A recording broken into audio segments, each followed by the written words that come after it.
अशा एक म्हणले अपवित्र ऐकतात. अपवित्र ऐकायचं, ते ध्यानायचं, धरायचं आणि त्या अपवित्र वागायचं असे असणारे प्रभू रामचंद्र सांगू लागले. अल्पपर्यंत गंगेप्रती असता पाषाणाची स्थिती, तरीही न भिजे निश्चिती, देवी श्रवणस्थिती स्त्रियांची. रामायण ऐकायला आलं, नाथ माऊलीने सुंदर उपमा दिली म्हणले. रामायण जर ऐकायला आलं तर चित्त देऊन ऐकायचं म्हणले.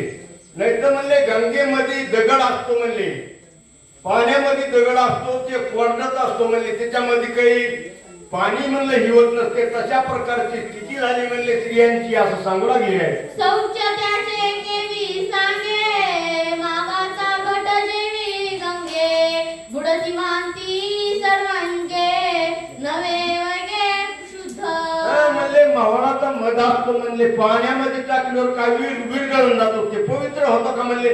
तशा प्रकारे सांगू लागली.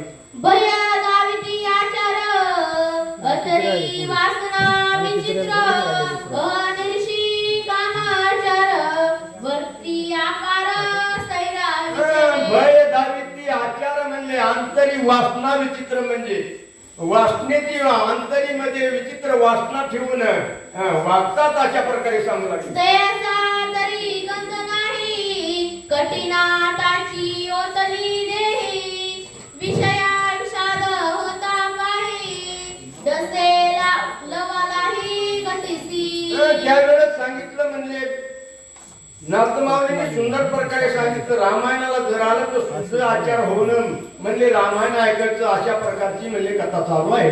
माता पिता पुत्र भ्रतार हो का सहोदर, कुती चुकतान मात्र घात स्वत्वर करू पाहे. त्यावेळेस सांगलं म्हणले, चुकीचा जर मनुष्य वागला तर म्हणले आदपाताला जातो किंवा घातपात होतो अशा प्रकारे सांगू लागले. ऐसे स्त्रियांच्या देही सहज पुनस्ती पाही, जनासी विश्वास न मगे काही, बहु पायी झाडा देता. त्यावेळेस सांगितलं म्हणले, या नाथमाऊली सांगू लागले म्हणले, असं आचरण केले म्हणले असणार देहाचं म्हणले पतन होत आणि असणार पुण्य पावन होत नाही अशा प्रकारे सांगू लागले. जानकीची निष्पास्पती, मीच जाणत अंतरवृत्ती, इतरांची यावया प्रतिती, दिव्य निश्चिती घेतले.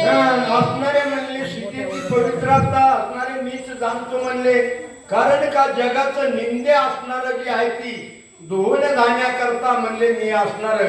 जानकीचं दिव्य आणि पवित्रता अग्निदेह अग्निकाष्ट केला अशा प्रकारे. वाचक स्वप्नाली अशोक मैने.